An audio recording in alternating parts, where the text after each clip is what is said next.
All right, John. So, what are you starting a new job tomorrow, or No, I'm a class three in New Jersey. So basically, I'm okay, a school cop. okay, So school's starting again tomorrow, at least the town that I work in, which is Franklin Township. all right. So yeah, so actually, I had to run down there today because class threes in New Jersey have to get sworn in every year. So this is your third career. Well, I have to say, I'm in a K to five school. I love it because after all the years I was in Newark, I'm just around little kids all day. So all Yes, I do every day is I fist bump and high five little kids all day long. And yes, that's awesome. it's a serious job. I mean, God forbid ever something goes wrong, I'm the one that has to do something. So I get that part and I'm okay with it. But at the same time, I'm enjoying it because, like I said, you're around little kids all day long. They look at you like you're Superman, and you just get to, like I said, you get to smile and say, "Oh, good morning, boys and girls," and Yeah, it's really nice. It's very de-stressing. Where Newark was very stressing over yeah. over the years. How many years are you retired now? I retired in 2019, so I'm probably going on year five. Year five. God Yeah, bless you. You got out before the madness. I did. I did. And I actually got out, and I'll tell you the story. It was I was a lieutenant, and I was had made lieutenant when I came back from my mobilization. So I was going on like my third year as lieutenant, and I was back in my old precinct, which was the South District of Newark, and I was back on midnights again, which is where I began, 20 something years before that. And I went to the captain because I think I was like 48 at the time. And I was like, you know what? The midnights are really starting to wear on me. And I did a lot of midnights over the years as a patrolman, as a sergeant, and even as a lieutenant. And I went to the captain who I knew, and I was like, is there any way I can get off midnights? I'm like, the midnights are really messing with the body clock. And I did midnights for many years and I enjoyed it because it was really kind of you and the scumbag outside. I mean, Yes. all the decent people were back in their houses sleeping. So you had a little bit more, what's the word I'm looking for? A little bit more, free hands on a midnight shift because you weren't as worried about encountering, John or Jane Q. Citizen. But I went and spoke to him because, like I said, the body clock was all off. And like I said, I was getting up there in years and, I wasn't in my 20s anymore. I wasn't in my 30s. And I'm like, this is really starting to, the insomnia was kicking in. I couldn't sleep on my days off. And I went and spoke to the captain, like I said, who I'd known for many years. And he basically told me because of, politics, because I was one of the more senior lieutenants in the precinct. And he just kind of like was like, there's nothing I can do right now. He goes, other people are in the shifts they are in because somebody from downtown called me and I have to honor it. So at that point, I was kind of like, all right, what am I going to do? And then I remembered that I had a whole ton of terminal leave time accrued because one of the I don't want to say scam, but one of the things that Newark used to do is instead of paying us overtime, they used to pay us comp time. Okay. So I basically squirreled all my comp time away over the years, whether I was on the SWAT team or I was on another unit, auto theft task force. And also, even when I was just in patrol, the city would give us a lot of forced overtime every summer. They used to call it the summer initiative to suppress violence. So you might work 200 hours overtime, sometimes even more in one summer, June, July, and August. And Wow. then at the end of the summer, they would say, "Oh, I'm sorry, we don't have the money to pay you." And then the union would come in, and the union would be like, "You know what? You made these guys work. You have to do something." So they would inevitably come up with like a little plan where you would get half of it in overtime in pay in your check, and then you get half in comp time that they would put it on the books for you. And they would give you time and a half in comp time. So it was very lucrative. I was just the kind of person that the mentality that I'm just going to save this for a rainy day, something bad happens, something unforeseen, I have to leave the job, whatever. So by the time I was getting ready to retire, when I called down the business office, like I said, after this conversation with the captain, I said, I think it's time for me to go. I knew I had the time in. I said, but I think it's time for me to go if I'm going to spend the rest of, my career on midnights. And like I said, it's just not working out. I could feel the health starting to go down, especially with the hours. And I remember a lot of the older guys, like when I was young, looking at them going, why is this like old lieutenant still on midnights? I mean, Yep. when there's much younger lieutenants, but now I was seeing it in my own respect. So when I went down to the business office, they told me I had like 3,800 hours of comp time on the books, which was like almost 2 years worth of Oh my comp God. time. And I was like, okay. So they're like, well, if you're thinking about retiring, just pick your retirement date and we'll have to go from that date and go backwards, work backwards and come back to, whatever. And we'll give you a day that you can start your terminal leave. And this was around Christmas time. I probably want to say around December of 2017. And basically they said you can start your terminal leave in April. It was right around tax day. It was like April 15th or 16th or something like that. They said you could start your terminal leave in April. And I picked my retirement day to be February 1 of 2019, which would give me 27 years in the system. So I was like, okay. So they had me sign some papers and I just started terminal leave when that April 15th, 16th came around. I just started terminal leave and I wrote it out and they sent me a check every 2 weeks. Now the beauty of that is you can kind of dip your toes into retirement, and Yes. you could see, okay, this is what it feels like to be retired. Yes. How much of you wanted to go back, and how much of like what percentage wise was like, okay, this was the right decision? I think as time went by, I think I was like a 60-40 split. And 60% of me was like, no, retirement is the right idea. 40% was like, I kind of miss it a little bit. But then I kept reminding myself that it wasn't the job itself that I missed. It was the people. Right. It was the people I worked with, the people I was friends with, seeing them every day. But it wasn't really the job itself. Because I know if I went back, I would go right back to being a lieutenant on midnights in the South District. Right. So I was kind of like, if I go back, that's where I'm going. And, I entertained like any offers, like if they wanted me to come back, and some people did approach me, like, would you be willing to come back? Because you're actually technically not fully retired until your terminal leave is up and you're actually Right. collecting the pension. Right. So I really did have the opportunity to come back up to that last day. But nobody really, because like when somebody talked to me about it, like at Christmas parties or whatever, I'd be like, well, I'd be willing to stay. I said, but my circumstances have to change. And not saying I want the best gig in the world. I don't want to be sitting next to the police chief or the director and have a Monday through Friday 9 to 5 job, but I want something better than what I had. Right. And everybody was like, well, you know how that works. So I was like, you're right. So that's why I'm staying retired. Right. So I'm in a that's why position. I'm in a I position stayed. now. Go ahead. I was saying I'm in a position now where I want to go to a unit. I think I told you, and they basically told me flat out that you need a phone call in order to go there. Yes. You need a phone call from higher up that Yep. says you're gonna go there, and that's a tough spot to be in any department. Oh, sure. It's really tough when you know that you have to find the right person to make the phone ring. Yes. And I know in my own experience in Newark, from I tried to go like by myself, volunteered to go to 4 different units in my career. And early on, I wanted to go work narcotics. And I was told in no uncertain terms that I would never get into narcotics. So they said, you don't fit in, you don't have the right look. And I mean, I was, short hair. They said you look too much like a cop. You act too much like a cop. We can't really use you. So I'm like, okay.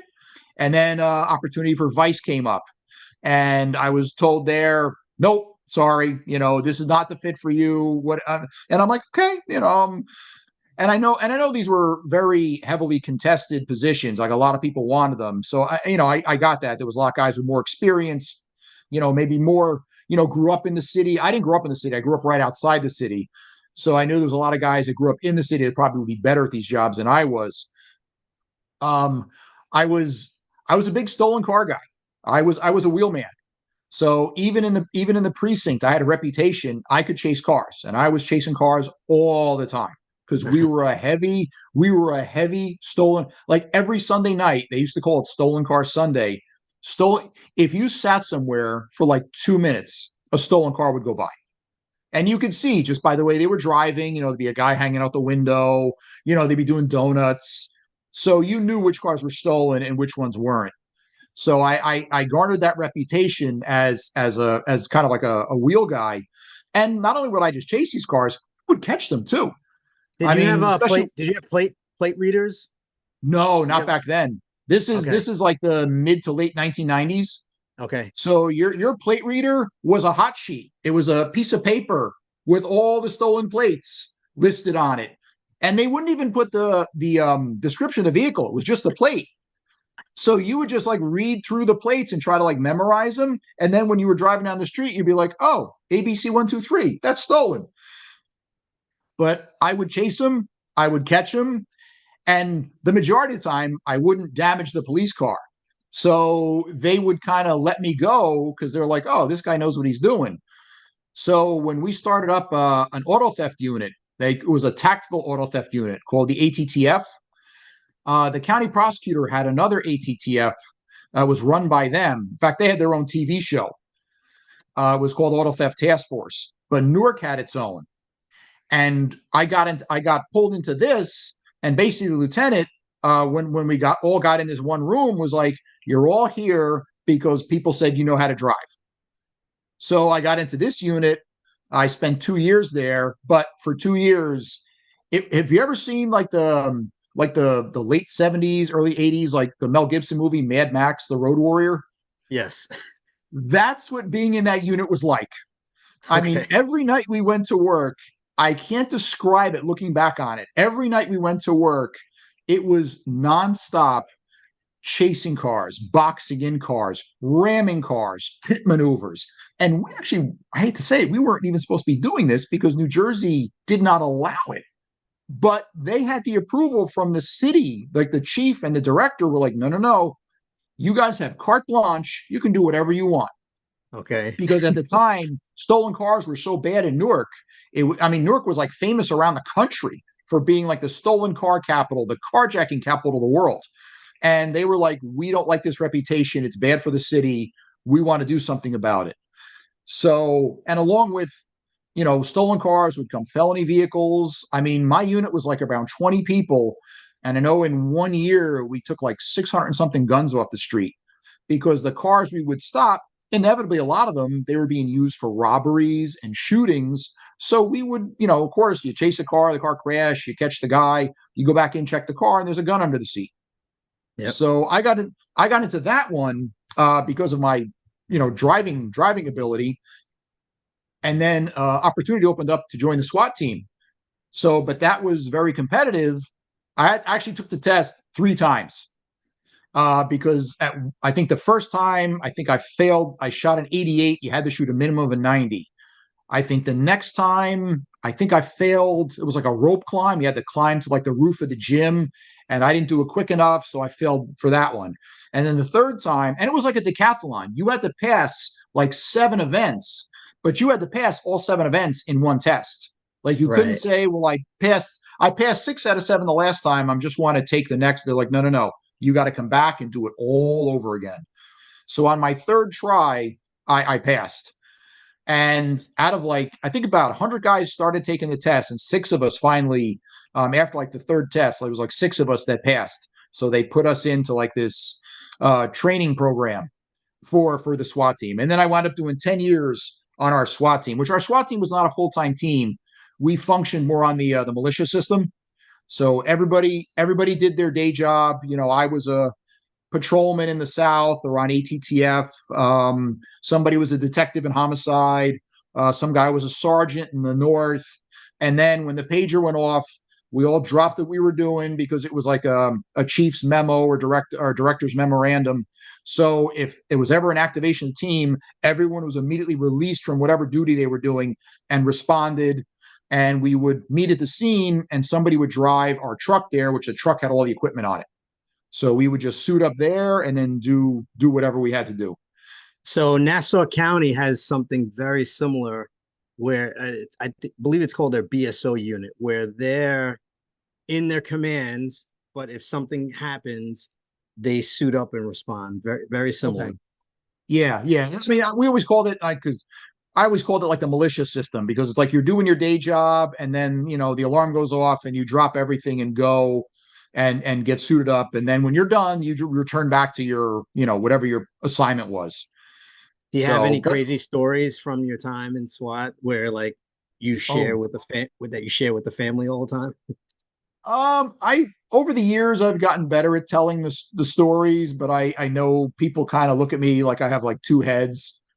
But yeah, there's some really interesting stories. I know probably the probably the most infamous one, because I know this actually happened in my reserve unit. There was my reserve unit is a joint Army Navy unit. It's belongs to the AFRICOM command, so it's half Army, half Navy. And a lot of the Army guys deployed, Iraq, Afghanistan. Navy guys deployed there too, but not to the same degree. And a lot of the Army guys were more outside the wire, where most of the Navy guys were doing work inside the wire because we were more doing intel work or administrative work. So there's a little competition going on. But I remember one time there was like not an argument, but it was like a back and forth over, who had more experience or whatever. And one of the Army guys jumped up and said, well, I was hit with an IED. And I said, well, I was hit with an IED too. I said, and I was in Newark.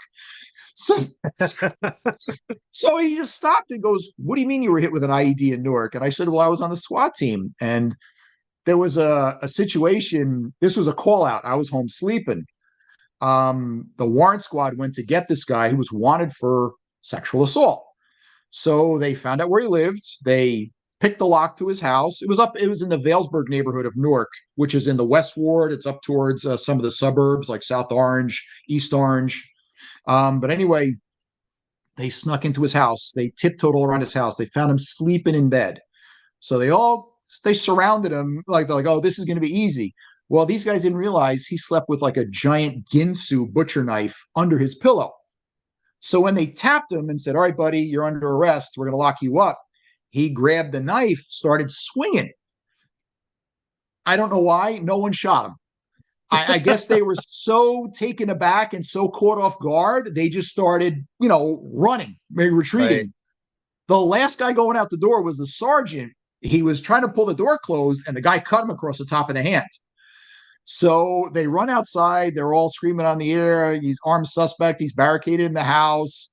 So the guy in communications automatically activates the SWAT team. And we were also called the emergency response team at the time. So I responded from home, went there. We surround the house. We can see the guy walking around. He's still got the knife with him. And we're hearing from people in the neighborhood that he's a little bit of a kook. We used to call them a 525. That was somebody with a mental issue. So he's in there. We formulate a plan. We're going to go in. We have the fire department on standby just in case something happens. One of the guys on the side of the house says, I'm smelling gas from a basement window. And these are all old houses. These houses were built like in the 1800s, so they're not airtight in any sense of the imagination.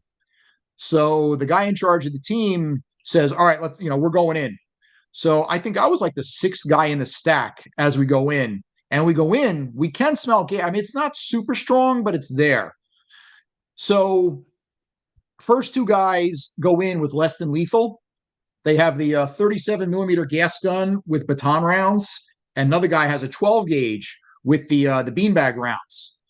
So they're up front, and then everyone else has lethal weapons. We find this guy standing in the kitchen with he pulled the stove off the wall and broke the gas line. He's standing there holding the gas line in one hand and a lighter in the other. Oh my God. and there's like it's like a pause, like a 1 or 2 second pause where I hear the guys in the front yelling, "Put the lighter down, come towards us." He didn't have the knife anymore because, like I said, he's got the lighter in the gas line. He doesn't have the knife anymore. But what does the guy do? He lights it. He lights it. Now, as we found out later, because public service came and explained everything to us, the gas didn't reach the right mixture because you need a proper mixture of air and gas to create an explosion. What enough gas had built up for there to be a flashover. Like I was like the sixth guy in the stack. So I'm looking over everybody, from behind, and with all the helmets and the vests and everything. I mean, it's kind of like an obstruction, but I can still see into the kitchen through the doorway. The whole kitchen from, I want to say about the 4 or 5 foot level just erupts in flames. I see this fireball just engulf the kitchen, and then it comes down like the corridor that we're in, like it rolls over our heads. And I kind of stand there and naturally ducked when the fireball came down because, like I said, it was over our heads. And I'm, just thinking, what just happened?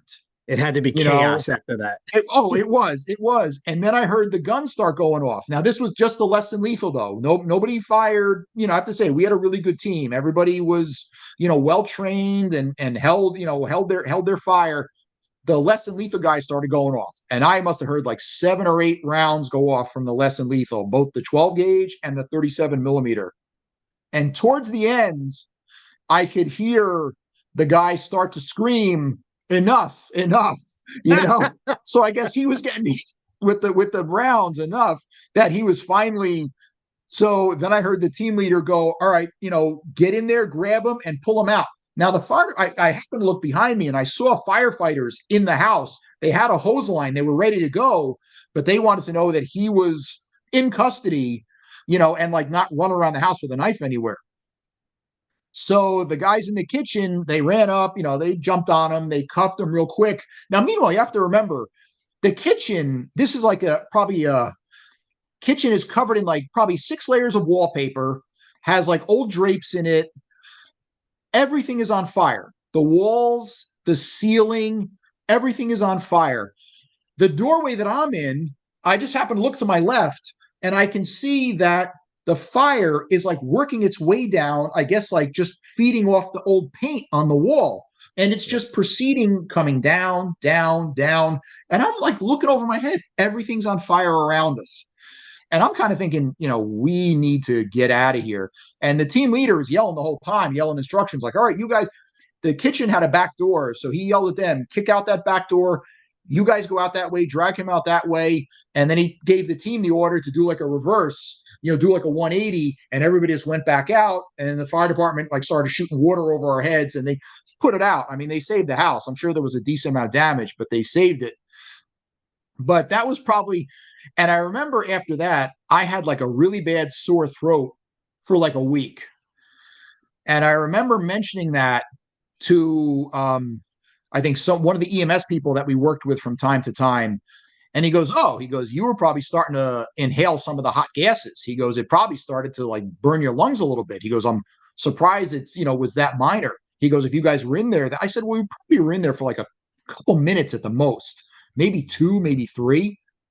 He goes, yeah, he goes, but that's what happens. He goes, because most people in a fire, you don't die of the fire. You die from the hot gases and the smoke that gets in your lungs and basically shuts down your lungs and you're done. So that was probably the most stressful SWAT event that I was in. Because like I said, that whole thing of the fireball coming down the hallway, like over our heads, that was just unanticipated. I can totally picture it. I can picture it. So, I mean, now years later, I laugh about it, but it's kind of like, at the time it was like, no, I wasn't really laughing then. It was, I mean, and yeah, people are like, well, were you scared? It's like, yeah, I was scared. I mean, you see like a giant fireball appear in front of you and like, it rolls down the ceiling over your head. So I told that story to the guys in the reserve unit and the guy was like, oh, wow. Okay. He goes, yeah, he goes, you did get hit with an IED. It just happened to be a gas line, instead of an explosive device, but this guy turned his gas line into an explosive device. we have the benefit now. One of the benefits of being a detective is that we can watch body cams. So anytime there's something that wild happens, Yeah. we're always quick to watch it. And I would have loved to have seen that scene on body cam. That it's almost like you're there. Yes. And the funny thing was after that, or I should say before that, the uniform that we wore on the team was simple black BDU top and bottom. Like the cotton ripstop 70/30, whatever you bought whatever you bought online at the Army Navy store. That was our uniform. Was the top bottom long sleeve, black BDU with the ripstop. About a month after that happens, the team leader at one of our regular trainings, the team leader comes in with a giant box. He goes, "Here, the city felt bad for us. They spent some money on us." And we're like, "What? They bought us all Nomex flight suits." Oh my God. So I guess in case somebody ever tries to blow us up again, it's better dealing instead of because the BDUs are not fire. I mean, yeah, they're mostly cotton, so it's not too bad, but still, it's gonna burn. At least the Right. Nomex doesn't burn. Did you wear it Which over at all? Did you wear it after? Oh yeah, no, you had to wear it. You You had to had wear it. They're like, this is a flight suit. The only thing about them is they were incredibly hot. So if you had a job in the summertime, I mean, you could be wearing just like shorts and a t-shirt under it, and you were sweating like crazy because that Nomex, I guess, does not breathe. right. The only good thing was in the wintertime, if you had like a job and it was like really cold, if you layered up underneath the suits, because the suits were pretty big, so you could put stuff underneath them. If you layered up and wore the Nomex suit over it, you know what? You were good to go. I mean, I remember surrounding a building. There was four armed guys that fled into a building after a chase, and we were trying to talk them out. And it was like 4 o'clock in the morning, and we were out there for several hours. And it was like one of those nights where it was like 10 degrees. Of course. And except for my ears being cold, because I said I had my helmet on, so you really have nothing to cover your ears. My ears were like ready to fall off. But other than that, I was fine because I had a couple layers. Um, I bought the military extreme cold weather clothing system, so it was because it's warm, but it's not bulky. Right. So I wore the top and the bottoms underneath that. You wore some good socks. Your boots, if you bought a decent pair of boots, they were usually Gore-Tex insulated, so they keep your feet dry.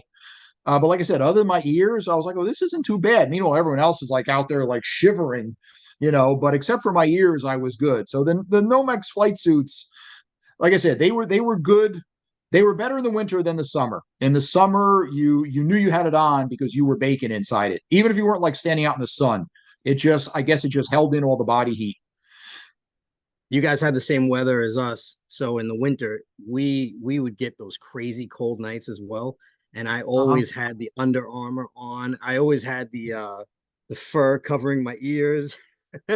I don't take to the cold very well, so those Yeah. cold winter nights, I would typically take 2 weeks off in February just to not work those cold winter nights. And I Those still cold, yeah. still to this day, I take off a couple of weeks in February and usually a week in January because I burn through three weeks early on because I don't want to be at work when it's cold. Right, right. And of course, everyone laughs. They're like, "You burn through your time so fast," and I'm like, "I'd rather be home than be at work when it's cold." I was one of those guys that I would have to wait for the captain to tell me to put my long sleeves on.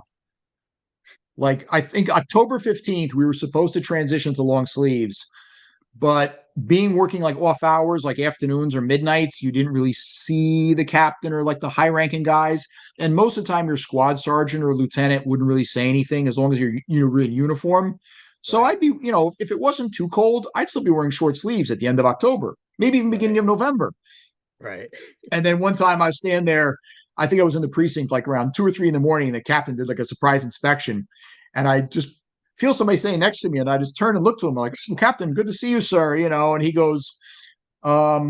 it's a little late in the year for short sleeves. And I was like, "Oh, yes, sir, you're correct." So he goes, "Tomorrow, long sleeves." So I said, "Yes, sir, understood." So That's great. That's great. You wrote a book or No, not yet? Not yet. no, not yet. I know you told me I should, but not yet. I know I told you I should. I thought maybe it'd be done in the last 2 weeks. I don't write that fast.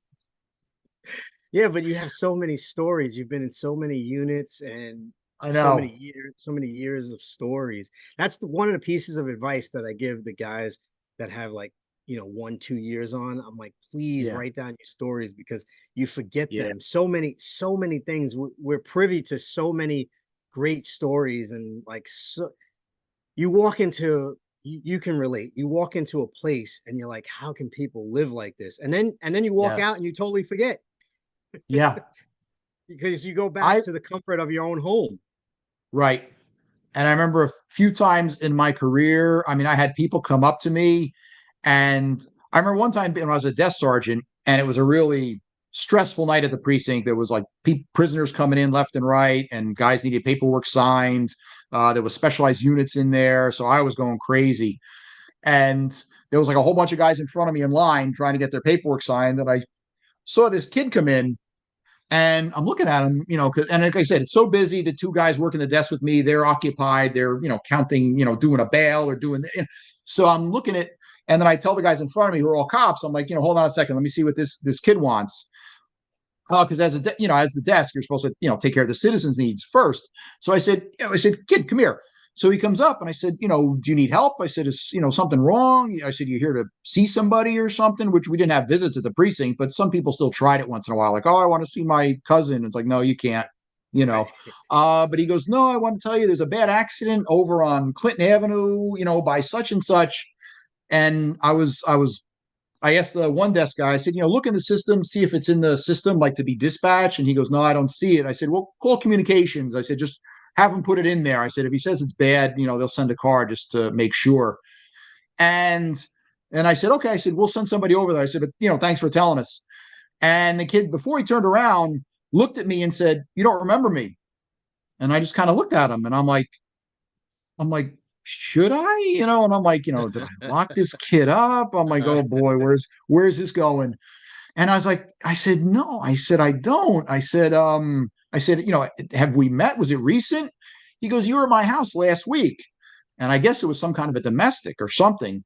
He goes, but I just wanted to say thank you. He goes, you helped a real lot. And then he just walks out. And I remember all that like stress and frustration, how I want, you want to pick up like the old desk phone and like throw it across the room because that's how crazy you felt when the nights got really stressful.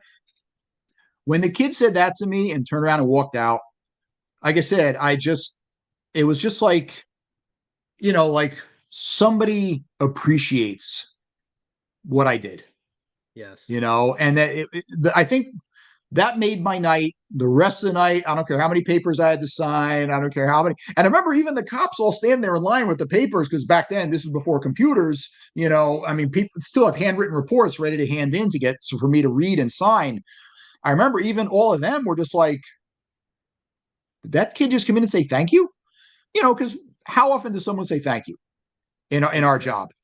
it's not common, but we do have a few bakeries that drop bakeries and pizzeria owners that drop off things at nighttime and they Yeah. just say thank you. So we do have I I really feel like after 2020 the pendulum swung back towards people appreciating and loving cops again. I would hope so because it seemed like for a couple years there, with Yeah, COVID, yeah, yeah, it was with bad. COVID, I was, and I had left the job by that time, but I remember even saying like people still talking to me from the job, and I'm like, hey guys, I said, I know this whole COVID thing is scary.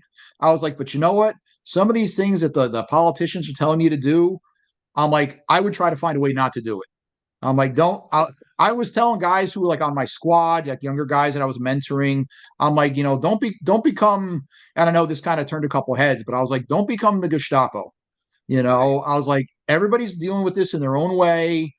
I was like, don't, some politicians are going crazy with this. Like, no one can leave their house and two people can't be standing together. It's like, look, take a chill pill, relax. I was like, but don't get sucked into this, because my fear was there was going to be people were on edge from the whole COVID thing. People were under stress. I mean, you had people out there literally think that they were going to die, that the whole, the world was going to end. Right. Because I had some in my own family. That's how worried they were.